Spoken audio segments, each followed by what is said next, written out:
Audio Jungle.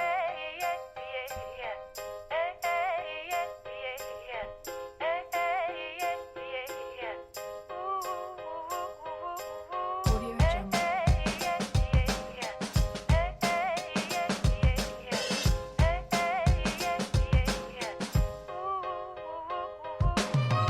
The sun is rising, feel the warmth on my face. There's a lot to do now, but there ain't no race. Audio I Jungle. sip my coffee, I'm feeling fine. No need to work yet, I'm gonna take my time. It's a brand new day, gotta take it on my way. Gotta take it on my way. It's a brand new day. Gotta take it on my way. Gotta take it on my way. Good evening. Welcome to WSBI, your Resource for Success podcast program, where you get to meet inspiring women-owned businesses from across the country. My name is Kimberly McLemore, and I am your host. With us, we have Marlene Morris, CEO, founder, owner at Achieve Transform.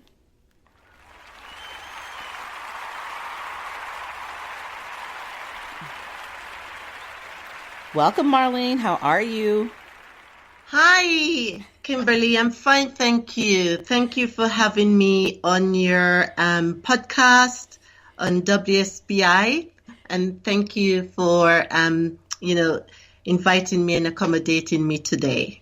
Oh, it's my pleasure, and I am extremely excited about this interview. And I love all my interviews that I do, but this is a special one for me because you are WSBI's first international interview. So you know what this means, that you being the first, that means we plan on having a lot more of these conversations with women all across the country and all across the world. So I am just excited about this. You and I have a conversation all the way from the UK. Oh, wow. I'm excited too. And knowing that it's gone international is brilliant. And that's what it's about, really. Absolutely. Women inspiring women and, just encouraging each other to grow. Absolutely. So, and to get this interview actually started, Marlene, please tell the listeners a little bit about yourself. Well, let me keep it short. As you know, there would be so much story. So in terms of what I do, I'm actually a business growth coach, and I'm really passionate about what I do. And also, I really am excited about being a business growth coach because I help other women to grow in their business, etc. And so my target market of, so to speak, would be people between the age of 35 to 65. And I deliberately mentioned the age group for a reason because having that, sort of age group in terms of coaching, it's an inspiration for a lot of women, especially if they think they're mature and not, or they might feel like they've reached certain stage in their life and they think that's it. I'm just trying to make sure that they realize that they can keep going if they want to and still achieve their dreams. And I mainly coach mainly consultants and coaches as myself and people who offer some sort of service that solves a problem. And also, just helping them to transform themselves, the offers that they make in their business, their marketing, and also to make sure that they get results. Or if they already have some results, they would be transforming that result that they currently have. Mm-hmm. So that's it in a nutshell for me in terms of what I do. Okay, so we're going to dive a little bit more into the business aspect in just a second, but I want to have you talk a little bit about your background and where you're from and how you got inspired to do this type of business, because we talked before a month or two ago, and it was just so interesting to hear your story. And I would like for everybody else to have an understanding of how you grew up and the things that you accomplished and what your family actually had a business and how you were involved in that as well. Yeah, definitely. And so, yes, my business journey didn't start, say, 5 years ago. I actually grew up in a family business, and at the age of 6, my parents started that business, and I was a very big part of that business from the age of, say, 12. I know before that I've been doing little things, but within that business, I remember as a child, I was one of those child entrepreneurs, so to speak. Right. Mm-hmm. And I did play a big part in that business. I remember by the time I got to 12, I was able to help in a significant way in terms of on a daily basis running the business. And so between that age up until, say, 18, my life was really a lot about that business in terms of summertime when I leave school, that's where I am. And, after school and the weekends and so forth. But what I realize now about that business, and just before I get to that other point, and so after that, when I leave home, I actually went into business myself. So there was a stage, as you know, we want to do our own thing. We want to experience other things. And I didn't think it was for me anymore. And I just wanted to do something for my own life. And so I actually grew up in the Caribbean, in Jamaica. So I came in England as a teenager as well. And so when I did, sort of branch out for myself, I started to work within the retail sector, and I actually worked my way up into management, where I manage a few big name brands. And I did work in that sector for about 15 years. Mm-hmm. And I realized I needed a break. And as a woman with a child, I'm sure you understand. Right. There's a point when you work full time and you have all the other things that's happening outside of work, your family life, and things get to you a bit. And so I took a break. And I think it was one of the best things I did. Mm-hmm. And I think it's also encouraging for me to tell this story, because a lot of women, what I find is that when they get to a point in their life, they don't take the break.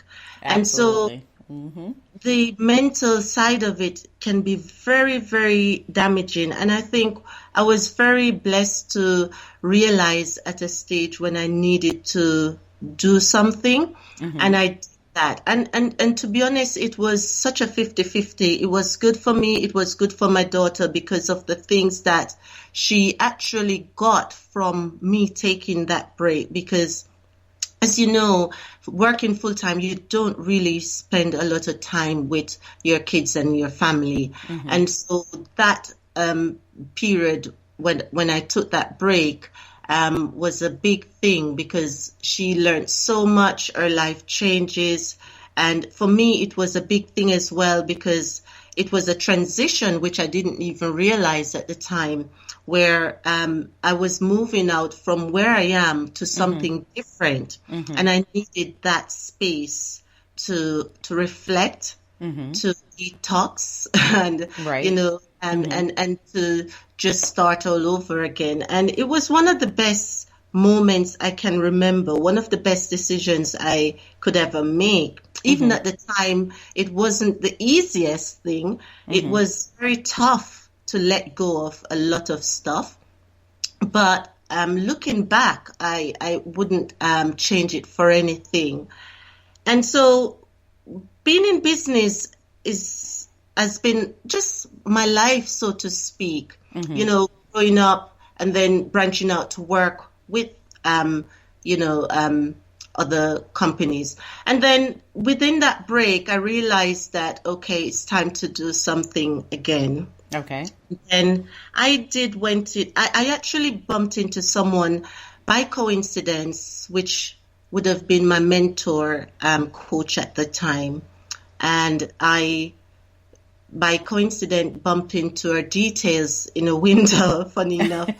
And it's one of those things that I've never done. I always go, the route where to, look for doing things, whether it's in the newspaper or, directly through the company. And for some reason, I just felt like I was on a journey. And it's very strange because what I did then, I realized that was faith. And I bumped into this lady by coincidence. She invited me to a meeting. I called the number. And when she showed me this opportunity, it was mind-blowing. And I decided, okay, that's it. And I promised her that I would come back. And I did. And for that period of time, we worked together for 2 years, which is in network marketing. And to be honest, it was I think it was timing and it was right.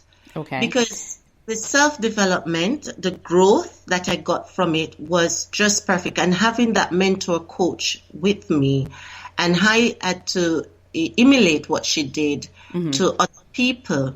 But what was so interesting about it is that I picked up on a lot of things on that journey, being self-employed. Okay. And it was different from what I would have done in my family business and what I would have done in a traditional, going to work business. Right. And there was something that sparked in me that I needed to do something, which brought me to where I am now. But one of the things I wanted to point out that brought me here is the integrity and the, just the ability to being there for other people. Having that mentor, that coach taught me a lot because I realized that helped me so much. And me trying to emulate that because that was the nature of what I was doing, I find that there was people who really benefited from that. And I thought, wow, this is really what's missing, and I couldn't understand how to put it in, words at the time, but I knew something was missing only because I've met so many women who are so in a place where they truly need help. Right. And we really struggle. We really suffer in the sense where we have this pride. We have this thing that we believe that we need to do things on our own, or we shouldn't really rely on anyone to support us to move where we want to go. And that really shocked me. And I think I was one of them as well, even though but the difference was, for me, I had that mentality where I am easily open-minded to things, where I could easily adjust myself. And I was at a stage as well where I needed to get out of where I was. Right. So, it was very, timing and whatever that word is, that it was working for me. And I realized that that's what we really need, that's what we really, want for people to grow, whether it's even women or men. But the truth is we do need that support. And I realized that I was enjoying this thing. I was growing. I was expanding in my mental being. Excuse me. But one of the things, I think it was just the beginning of my journey. Right. And as you know, we had to start from somewhere. And why I say that, I started to develop and, grow and, learn and, and I could see the transition, which took me years. And I knew it was a calling in terms of going into, mainstream coaching. And so I trained as well, in that field. Even though it's something I've been doing, I realized that if I could get this to the standards that, where I could perform at the level of integrity to these people, that's where I wanted to be. And so what I started to do as well, I started to find these right people, to be my mentor, to be my coach, to work on the areas that I really needed to work on. Mm-hmm. And I find that works so powerfully. And, putting all of that together has, brought me to where I am today, offering this, business growth coaching for women like myself, because you only can solve a problem that you had before, because you've been there, you sort of understand what it feels like. And so that's what in a nutshell, my background would be summed up, as reaching where I am today.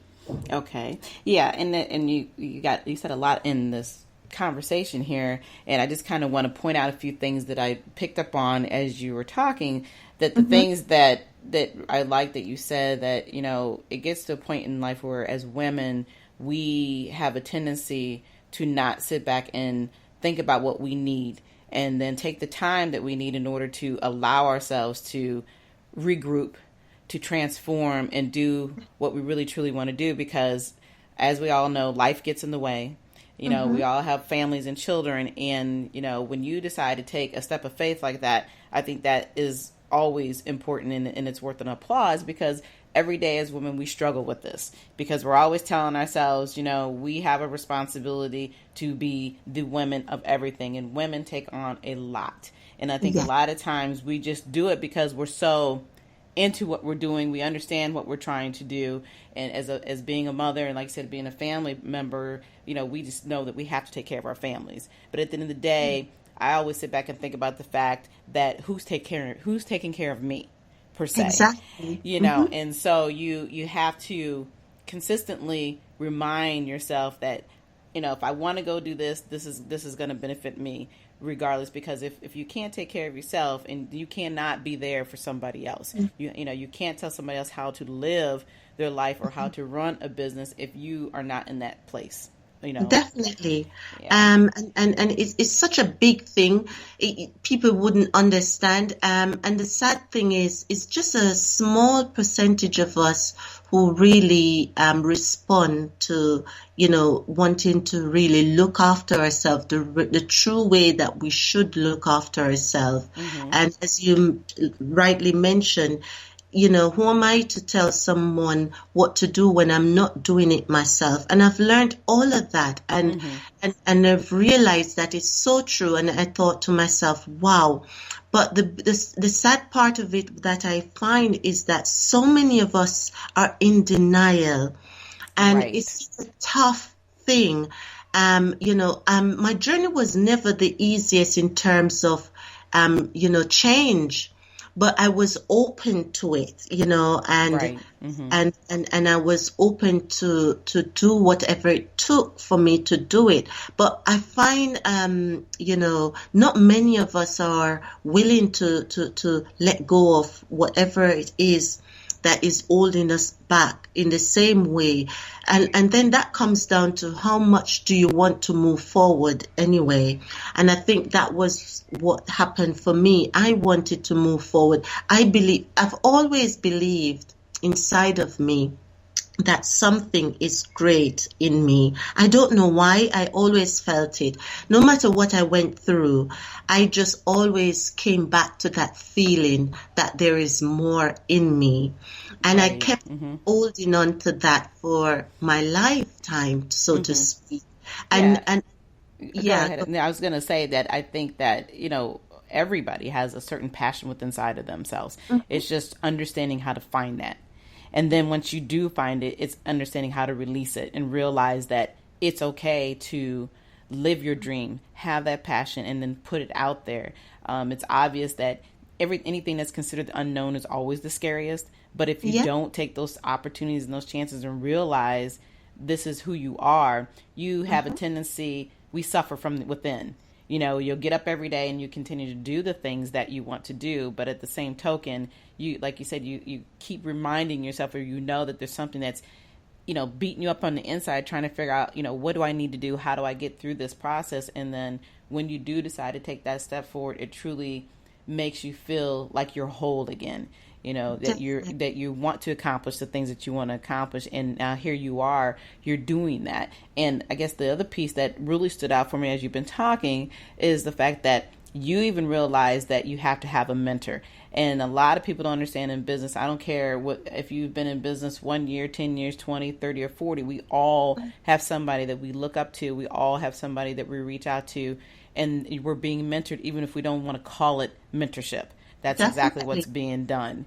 So, you know, it's very important that what you've done is taken your experiences from being a child all the way up to today and utilizing those same experiences and providing those resources for other women so they can understand, you know, the capabilities that they have. And the thing that really stood out the most for me in this conversation is how you have achieved by picking a certain target market.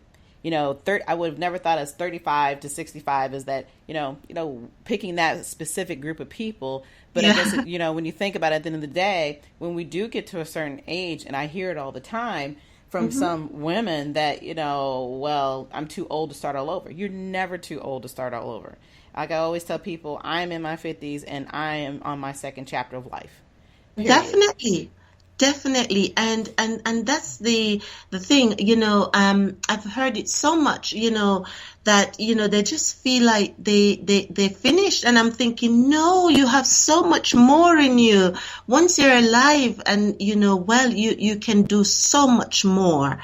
And, you know, and it doesn't matter if it's on a big scale or it's on a small scale. The thing is, once you start living out that dream, that goal that you had, that's what's important. You know, at the end, when you look back and you said, oh, thank God I did that. And that's all we need to think about. What are you going to say at the end? And, you know, if you have a chance to do that. And, you know, and why shouldn't we live? Why, at any age, you know, I've seen people, you know, at 70, you know, going on holidays, doing the poetry classes, things that they were passionate about when they were younger, and they just had the time. And now they have the time. Utilize that time. Nobody says that it has to be a certain age that you were meant to achieve anything. That was the mainstream society putting that on us. That's right. And, you know, and to be honest with you, it's not even practical in most situations. And so this is the next thing that I've learned is about, you know, how do we realize that we should adjust ourselves to how we can adjust ourselves rather than what people expect of us. Exactly. You know? Yes, we live in a society of conformity, and everybody, you know, expects us to conform to, well, you know, you got to do it this way, you got to do it that way. And, you know, I sit up here laughing when you're talking about, you know, being 70 and having to all of a sudden relive your passion and feeling like you have to wait till you get to a certain point in life, which is ridiculous. Because I can even remember growing up as a kid and always hearing these commercials that used to say, oh, the golden years, you know, your retirement. I'm like, why do I want to wait till I'm 70 years old in order to enjoy retirement or to go sit on the beach and live the life that I want to live? Because at the end of the day, none of us are promised for tomorrow. Exactly. And so you constantly find people feeling like they have to prepare for retirement. And I always think of it this way. Yes, I'd love to want to be able to give my child, you know, what he deserves for my hard work. But at the end of the day, everything that we've accomplished, you know, we can't take it with us when we leave here. So you better live your life the way you want to live it while you're still here, because I think that's the most important piece. But it's funny how it's taking us years sometimes to learn that concept and understand our value and worth and realize that, you know, we're building our dreams, but you can't build those dreams by putting them in a box and saying, I'll get to them later.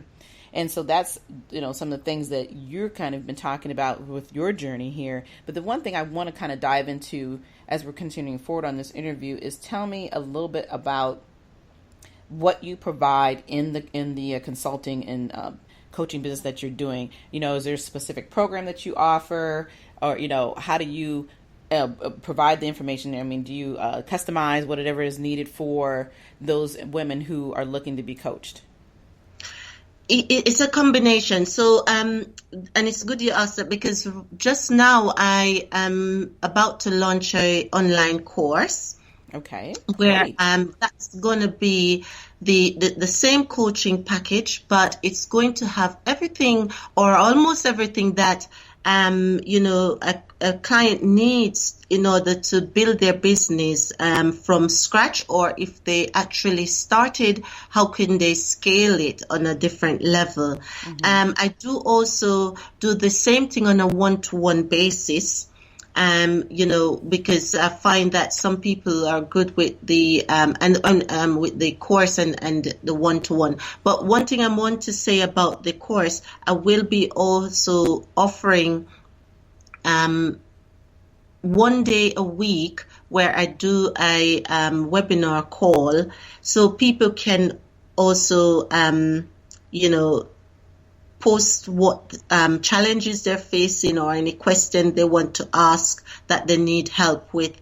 And it's going to be an 8-week course. Okay. And it's going to be intense, because what I find with with offering coaching sessions, and with from experience, is that once you don't do it with intensity at some point, we can always drag along with what we're doing, but there is a point when we need that intensity of workload to get into what we're doing. So not that after the 8 weeks that's it. They will continue, and they will always have the course to go back to remind them of how to do things. And I'm also going to be a email away for them to get in touch with me to ask any question.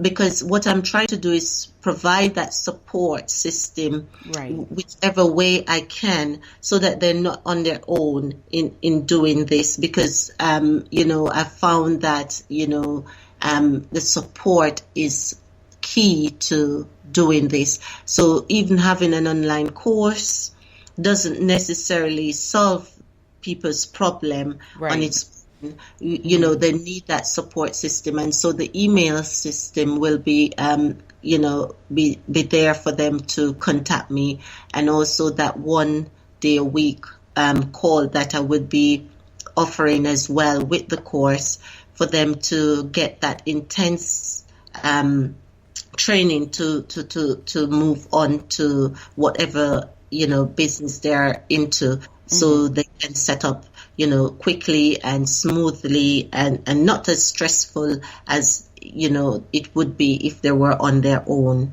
Okay. All right. That's good. It's actually very good information, because, with the way social media works today, people need that instant gratification, but also at the same time, it's having that flexibility to be able to continue to network with women, without feeling like you always have to be in front of them, in front of the face, because the way we are today, people have very busy schedules. So, it's always great to have that flexibility. So I think that your new programs that you're going to be offering will be substantial and will be helpful for these other women who are looking to achieve transforming who they are and reaching their goals. So the other question I have for you is that I want to have you provide some type of advice or resource to a woman who, if they were walking up to you today, what would you tell them about what they need to do to start a business? In terms of starting a business, the first part of it is to, think about that vision, that purpose that they have always felt inside of them, that thing that they've always wanted to do, or that one problem they always wanted to solve for somebody else. Because what I find is that, we can get easily distracted with wanting to do so many things. And that's one of the biggest, thing that we faced in terms of, not moving forward because there's so much to do. Looks so good, so exciting, but at the same time, we only need to focus on one first. I'm not saying you can't do more than one thing, but you have to put the energy into one thing first. Make it work first, because if you have too many things going and nothing works, you're just like on a treadmill. Right. And so the first thing is about that. And the next thing is just making sure that you build a foundation for your business to stand on. So the plan is very crucial to put in place for you to move forward with that business. Without a solid plan, and the plan is going to be flexible, it's going to be, thing that you keep changing and tweeting, but there's going to be a template of something that you work around, and in order for you to build that business. For example, if for example, I use my coaching business. If I was to do my coaching business to start off with, and I decided that my marketing strategy is going to be Facebook or flyers, networking event, those things oddly change. The main thing that would mainly change within your business is the financial part of it, because you keep doing different things, or coming up with new strategies, or to pay people to do things like that. But some of the things are very standard, very the things that you need to do. So one of the things why I stress so much about the plan is that if you don't have a plan in place, it's going to be hard for you to really see your way through, because you don't have nothing concrete to work with. You're just doing things for the sake of doing it. Mm-hmm. And the plan helps you to manage yourself. Where are you 3 months time, 6 months time, a year time, 2 years time, and so forth, up to 5 years time. And that's why I say to people, give it 5 years, at least a plan of 5 years, in order for you to have something to work with.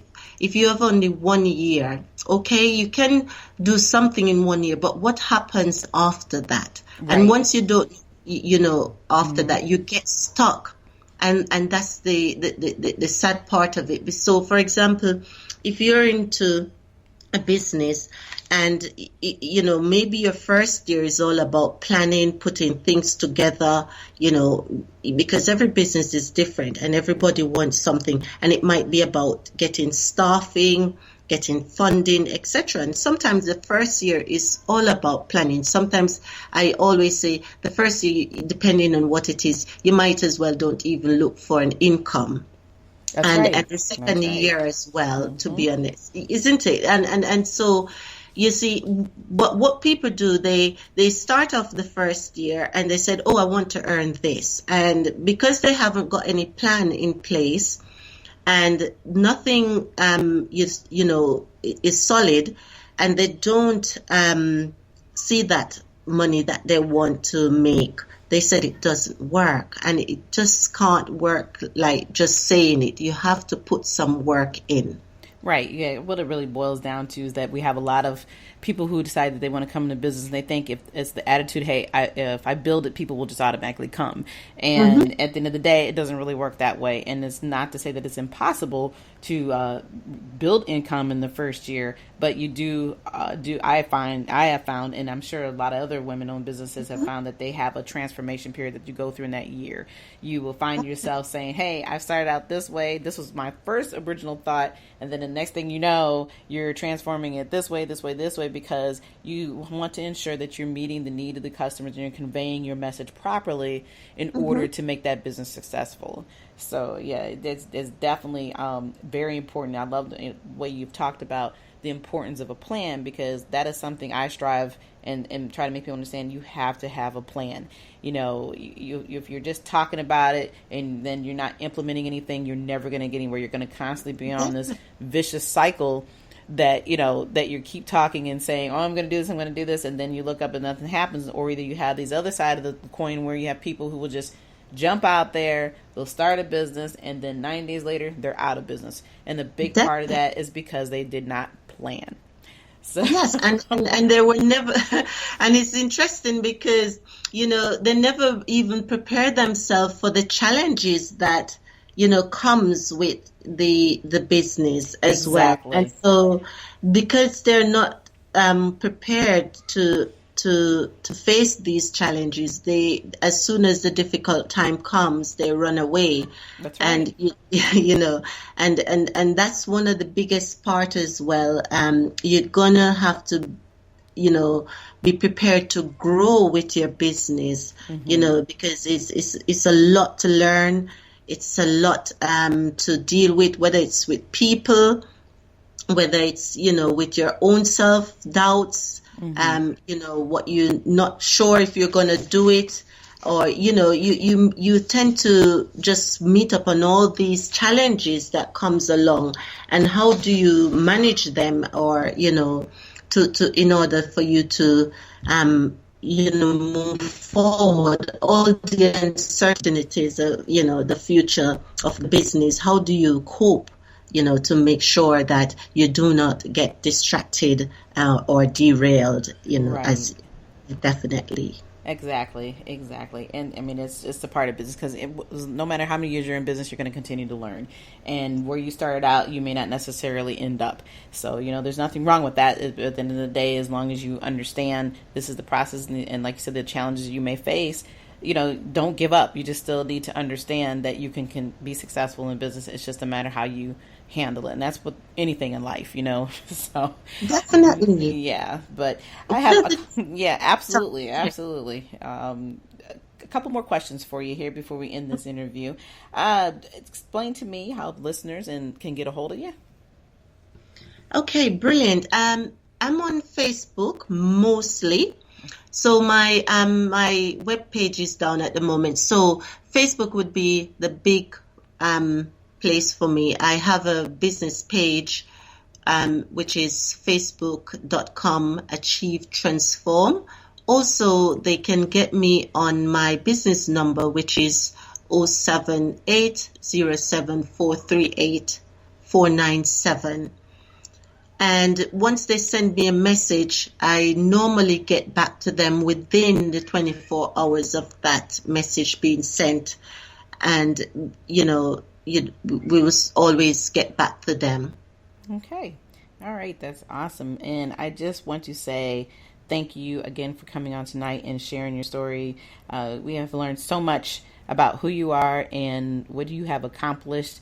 And it has truly been a pleasure having this opportunity to, listen and work and, chat with you tonight, because we've gone through a lot, and there's so much more we've talked about even offline, but, trying to get it all in a 30-40 minute interview is kind of hard. But again, like I said, I would like to thank you for coming on tonight and sharing your story. For everybody, you will be able to listen to all of WSBI's interviews anytime through Spreaker. You can find us at www.spreaker.com/user/WSBI.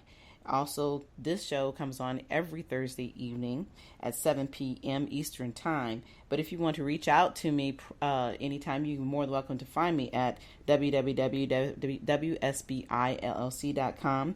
You can also visit me on Facebook, LinkedIn, Instagram, and Twitter. But until then, you all have a good evening, and we'll talk soon.